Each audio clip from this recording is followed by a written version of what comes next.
साल 1977 जून की एक सुबह। जगह पाकिस्तान का रावलपिंडी। पहाड़ी इलाकों में ठंड का मौसम है, लेकिन बाहर बिखरी गुनगुनी धूप की चादर इसे थोड़ी मखमली बना रही है। इसी पहाड़ी इलाके के एक बड़े सलून में बाल कटवाने के लिए लोगों की भीड़ लगी हुई है। आमतौर पर लोगों के गपशप और रेडियो पर चल रहे गाने में डूबे रहने वाले सलून में आज माहौल कुछ बदला बदला सा है। देश के राजनीतिक हालात में भारी उथल पुथल मची है। फौज ने कभी घास खाकर एटम बम बनाने और अगले 1000 साल तक भारत से लड़ाई की घोषणा करने वाले अपने प्रधानमंत्री जुल्फिकार अली भुट्टो को अपदस्थ कर नजरबंद कर दिया है। और मात्र 1 साल पहले ही आर्मी चीफ बने जनरल जियाउल हक ने खुद को सुप्रीम घोषित करते हुए देश में मार्शल लॉ लागू कर दिया था। वो जियाउल हक जिसे भुट्टो कभी अपना वफादार कुत्ता कहकर पुकारते थे, आज उसी कुत्ते ने भुट्टो की गर्दन अपने पंजों में दबोच रखी थी। सलून में अधिकतर लोग इसी चर्चा में मशगूल थे, पर कुछ लोग ऐसे भी थे जो बिल्कुल चुपचाप बैठे अपनी बारी का इंतजार कर रहे थे, पर उनके चेहरे पर उभरे हुए शिकन के भाव ये चुगली कर रहे थे कि वो किसी खास जिम्मेवारी और पद से जुड़े हुए लोग थे, जो इस राजनीतिक अनिश्चितता और उठापटक से थोड़े परेशान से थे। इन सब उठापटक और उथल पुथल की बातों से दूर अपने काम में मशगूल नाई बालों के ढेर को इकट्ठा कर कूड़े में डाल शाम को सलून बंद कर अपने घर चला जाता है। पर थोड़ी देर बाद कुछ लोग आते हैं और उस कूड़े के ढेर से कटे हुए कुछ बाल उठा वापस लौट जाते हैं। आखिर कूड़े के ढेर से बाल उठाने वाले ये लोग कौन थे और ये किन लोगों के बालों के सैंपल में क्या ढूंढ रहे थे, इसे हम वीडियो के आगे के भाग में जानेंगे। जैसा कि हम सब जानते हैं, आज़ादी के बाद ही भारत परमाणु शक्ति बनने के अपने प्रयास शुरू कर चुका था। अब भला पाकिस्तान कहाँ इसमें पीछे रहने वाला था। भारत के साथ दौड़ने की होड़ में वो भी अपने जोर आजमाइश कर रहा था और उसके हाथ कुछ खास नहीं लग रहा था। जबकि भारत का न्यूक्लियर प्रोग्राम साल दर साल नित नई ऊंचाइयां छू रहा था। इसी से चिढ़कर साल 1965 में उसके तब के विदेश मंत्री जुल्फिकार अली भुट्टो ने ब्रिटिश अखबार द गार्जियन से कहा था कि अगर भारत परमाणु बम बनाएगा तो चाहे हमें घास पत्ती खानी पड़े या भूखा ही क्यों न रहना पड़े, हम भी न्यूक्लियर बम बनाएंगे। पर हद तो तब हो गई जब ऑपरेशन स्माइलिंग बुद्धा के तहत भारत ने 18 मई 1974 को पोखरण में अपना पहला परमाणु परीक्षण कर खुद को विश्व के परमाणु संपन्न देशों की कतार में लाकर खड़ा कर दिया। भारत के इस कदम पर पूरा विश्व हैरान था। पाकिस्तान न सिर्फ हैरान था बल्कि परेशान भी था। भुट्टो जो तब तक पाकिस्तान के प्रधानमंत्री बन चुके थे, उन्हें ऐसी मिर्ची लगी कि वो परमाणु बम बनाने के लिए उतावले हो उठे।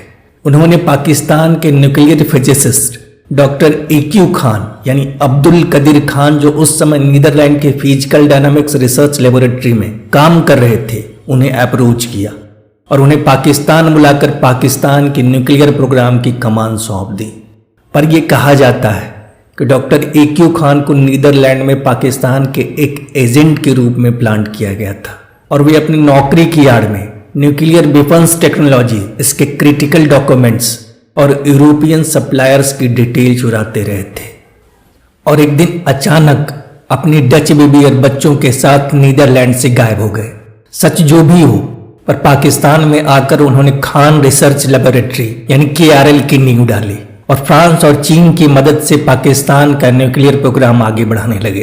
अब पेशानी पर बल पड़ने का समय हिंदुस्तान का था, क्योंकि पाकिस्तान एक इर्रेस्पॉन्सिबल और धार्मिक रूप से कट्टर मुल्क था, जिसके न्यूक्लियर प्रोग्राम से न सिर्फ भारत बल्कि पूरी दुनिया को एक बड़ा खतरा था।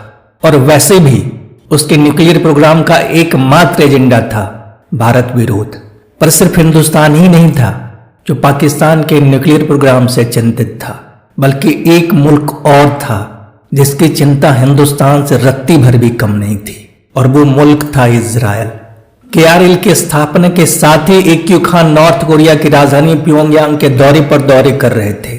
इजराइल को यह अंदेशा था कि पाकिस्तान के जरिए न्यूक्लियर टेक्नोलॉजी नॉर्थ कोरिया तथा अरब देशों तक पहुंच सकती है, जो आगे चलकर सही भी साबित हुई। इसलिए भारत के साथ साथ इजराइल भी पाकिस्तान के परमाणु कार्यक्रम में गहरी दिलचस्पी ले रहा था। पर न तो भारत को और न ही इजराइल को इस बात का ठीक ठीक पता था कि पाकिस्तान के किस हिस्से के किस इलाके में परमाणु बम बनाया जा रहा था। और तब एंट्री होती है भारतीय खुफिया एजेंसी राव यानी research and analysis wing of India की, जिसकी स्थापना 21 सितंबर 1967 को हुआ था। और इसके पहले चीफ थे RN काव यानी रामेश्वर नाथ काव। साल 1970 से 1976 तक RN काव ने पाकिस्तान में रॉ का एक बड़ा नेटवर्क खड़ा कर लिया था। पाकिस्तान के न्यूक्लियर प्रोग्राम के खतरे को भांपते हुए इजरायली खुफिया एजेंसी मोसाद और रॉ ने एक दूसरे के साथ हाथ मिलाया और इसे सैबोटाज करने का निर्णय कर लिया। दोनों इस बात से पूरी तरह सहमत थे कि न्यूक्लियर प्लांट का पता चलते ही एयर स्ट्राइक कर इसे पूरी तरह तबाह कर देना है। एयर स्ट्राइक का काम इजरायली फाइटर जेट के जिम्मे सौंपा गया था। न्यूक्लियर प्लांट तबाह करने का पूरा रोड मैप तैयार था, बस एग्जैक्ट लोकेशन का पता लगना था। इसके लिए दोनों खुफिया एजेंसियों ने मिलकर खूब प्रयास किए, पर वे अब तक असफल रहे थे। फिर 1977 के शुरुआत में रॉ के जासूसों को कहूता का पता चला। कहूता पाकिस्तान का एक पहाड़ी इलाका था। ये वही इलाका था जहां खान रिसर्च लेबोरेटरी यानी AQ खान का KRL एस्टैब्लिश था। KRL में पाकिस्तान के बड़े बड़े वैज्ञानिकों का आना जाना लगा रहता था। इसलिए इस बात की प्रबल संभावना थी कि पाकिस्तान के परमाणु कार्यक्रम की तैयारियां यहीं चल रही थी। पर इस पर किसी एक्शन या एयर स्ट्राइक से पहले इसकी पुख्ता जानकारी होनी आवश्यक थी। तब यहीं से होती है उस सलून थ्योरी का जन्म, जिसके बारे में हम वीडियो के पहले हिस्से में चर्चा कर चुके हैं। दरअसल उस सलून में शांत पर तनावग्रस्त दिख रहे पाकिस्तान के वो अधिकारी थे जो खान रिसर्च लेबोरेटरी में काम करते थे, और कूड़ों के ढेर से बाल बीन कर ले जाने वाले लोग कोई और नहीं बल्कि भारतीय खुफिया एजेंसी रॉ के एजेंट्स थे। दरअसल ये एजेंट्स कई दिनों से कई पाकिस्तानी परमाणु वैज्ञानिकों की हर दिन की गतिविधियों पर बारीक नजर रख रहे थे। बालों के सैंपल को टेस्ट के लिए लेबोरेटरी भेजा जाता है, जहां ये पाया जाता है कि बालों में रेडिएशन के अंश थे, और इससे यह अनुमान सच साबित हुआ था कि कहूता में ही परमाणु बम बनाने की तैयारी चल रही थी या फिर इस पर रिसर्च हो रहा था। और रॉ की कोशिशों के चलते कहूता न्यूक्लियर प्लांट की ब्लूप्रिंट भी उसके पहुंच में आ गई थी। पर जिस व्यक्ति के पास इसका ब्लूप्रिंट था वो बदले में $10,000 यानी लगभग 7.5 लाख रुपए मांग रहा था। तब ये रकम भारत के लिए इतनी बड़ी रकम थी कि बिना प्रधानमंत्री के हस्ताक्षर से इसे सैंक्शन नहीं किया जा सकता था। इसलिए तब के रॉ चीफ NF संतोख सारी जानकारी लेकर प्रधानमंत्री ऑफिस यानी PMO पहुंचे। पर जैसा कि हम सब जानते हैं कि तब तक भारत का निजाम बदल चुका था। वो इंदिरा गांधी के हाथों से निकलकर मोरारजी देसाई तक पहुंच चुका था। और रॉ के पहले चीफ RN काव के इंदिरा गांधी से अच्छे संबंध थे, पर मोरारजी न तो उन्हें पसंद करते थे और न उस संस्था को जिसके वो निदेशक थे। रॉ की कोई भी गतिविधि उन्हें दूसरे देशों के आंतरिक मामलों में हस्तक्षेप लगता था। गांधी टोपी पहनने वाले वो एक ऐसे नेता थे जिन्हें लगता था कि सारी दुनिया शांति की पक्षधर है, बस भारतीय खुफिया एजेंसी ही हर जगह अपने पैर अड़ाती रहती है। इसलिए कुर्सी पर बैठते ही उन्होंने उसके पर कतरने शुरू कर दिए और सबसे पहले उसके बजट को 40 से 50% तक कम कर दिया। बजट कम होने का सीधा असर रॉ के नेटवर्क और उसके फंक्शन पर पड़ना था।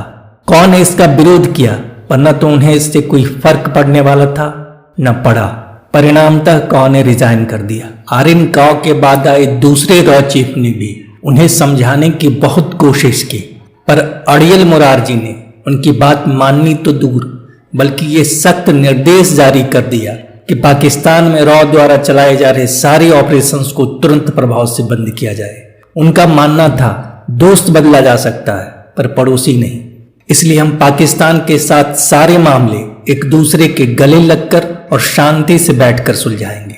और उन्होंने इसके बखूबी प्रयास भी किए और इसके परिणाम भी दिखे, पर भारत पाक संबंधों में नहीं बल्कि तत्कालीन पाकिस्तानी राष्ट्रपति जनरल जिया के साथ उनके व्यक्तिगत संबंधों में आपस में उनकी खूब बनने लगी थी। उनके मित्रता का आलम यह था कि समुद्र सेवन और उस पर प्रयोग के लिए जाने जाने वाले मोरारजी जनरल जिया उल हक से भी इसकी चर्चा कर इस पर परामर्श देने लगे। अब ये चर्चा जनरल जिया के लिए कितनी गहरी और गंभीर थी ये तो जिया ही जानी, पर वे भी उनसे हल्के अंदाज में अक्सर ये पूछ लिया करते थे कि मुरारजी साहब समुद्र का सेवन कितनी मात्रा में करें, इसे सुबह लें या शाम या फिर दिन के किसी भी समय ले सकते हैं। मुरारजी जिया के हर सवाल और चिंता को बड़ी गंभीरता से डील करते थे, सिवाय भारत के राष्ट्रीय सुरक्षा की चिंता को छोड़कर।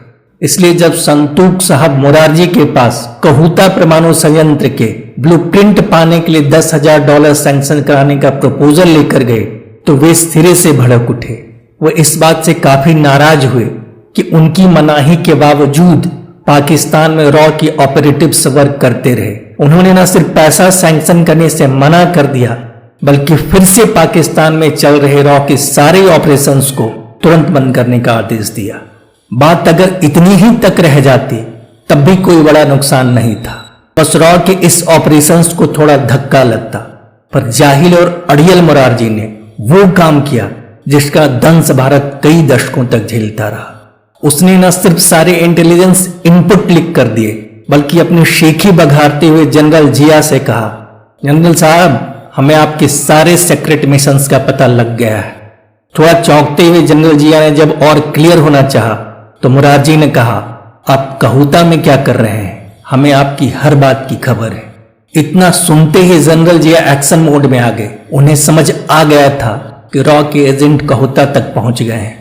उन्होंने आईएसआई को रेड अलर्ट पर डाल दिया और फिर इसके बाद जो हुआ वो इतिहास बन गया। आईएसआई ने रॉ के एक एक एजेंट को ढूंढ ढूंढ कर मारना शुरू किया।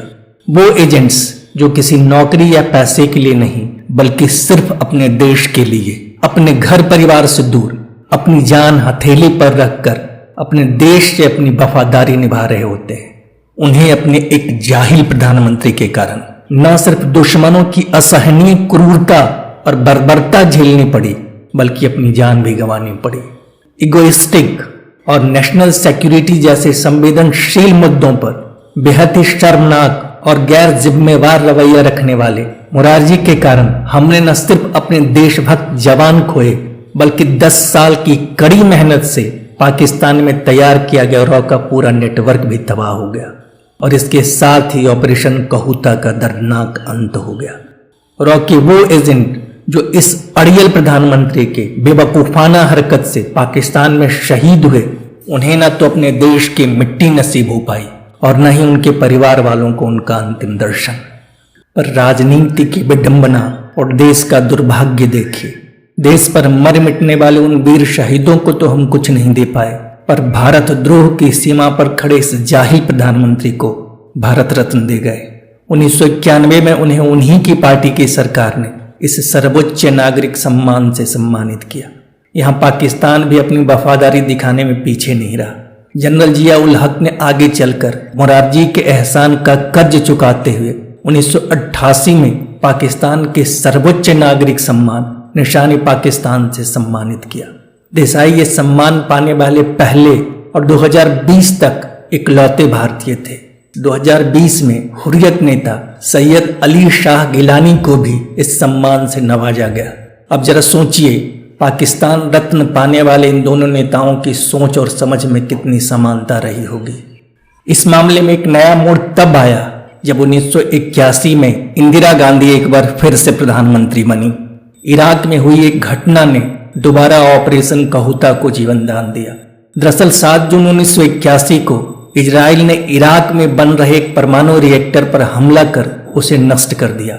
इजराइल के इस साहसिक मिशन से प्रेरित हो भारत ने भी कहूता में हवाई हमले की योजना बनाई। प्लान के मुताबिक ये काम फिर से इजराइल के फाइटर जेट्स के जिम्मे था, लेकिन इससे पहले ही CIA को इसकी भनक लग गई और मजबूरी में इसे ठंडे बस्ते में डालना पड़ गया। आप मोरारजी देसाई के इस कदम को किस रूप में देखते हैं, प्लीज कमेंट कर बताएं। अगर वीडियो अच्छा लगा हो तो इसे लाइक और शेयर करें और चैनल को सब्सक्राइब करें। वीडियो देखने के लिए आपका बहुत बहुत धन्यवाद।